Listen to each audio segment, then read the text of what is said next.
Livre 3, Les Templiers, chapitre 27. Remettre en ordre votre ordre. Seigneur, le temps est venu de raconter tous vos songes au crépuscule de toutes ces ténèbres qui me traversent.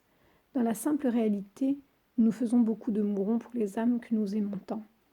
Pourquoi sommes-nous si différents au regard des gentils? Pourquoi n'avons-nous plus la foi désormais? Vous nous avez délaissés depuis le 25 décembre 2017 au soir parce que nous vous avons tourné le dos. Je n'ai jamais pensé retourner dans le passé que j'ai vécu parce que ceci est obsolète et que je ne veux plus me confondre. Moi, Aurélie, je me trouve comme votre serviteur avec des pinces dans les mains que je ne peux plus manier et utiliser. Comment allons-nous faire désormais? Le pourquoi du comment? Allons-nous prodiguer d'autres trophées sur vos épaules? Aurélie, accroche toutes les âmes à ton chevet et embarque la flamme que tous mes guides glisseront sur tes cheveux. Seigneur, nous péchons sans arrêt, avec nos paroles et notre bouche.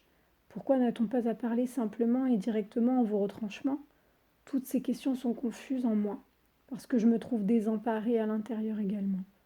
Vous me faites connaître le vide, la dureté de la loi de l'attraction, afin de me faire comprendre que je suis seulement le jouet et l'instrument d'une seule nation.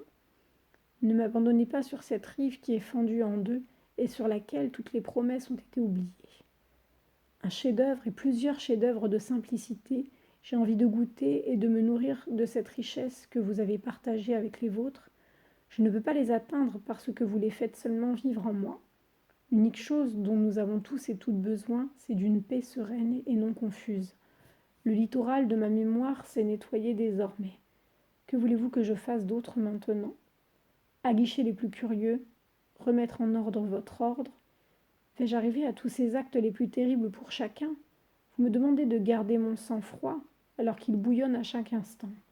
Seigneur, je ne sais plus et vous m'aviez prévenu de votre venue.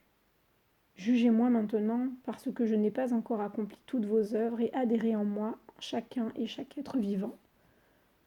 Le fruit de la manière dont il a été recueilli repose en vos entrailles. Allez Seigneur, jachez l'abondance de votre luminosité qui reflète l'agriculture de toutes les sphères. Laissez aller ceux et celles qui ne participeront pas à votre projet. Seigneur, j'ai tout essayé en vain. Je lâche mon stylo, qui ancrera la partie de la vérité en vos seins, et que plus jamais ils ne pourront vous reprendre. Amen, ton guide.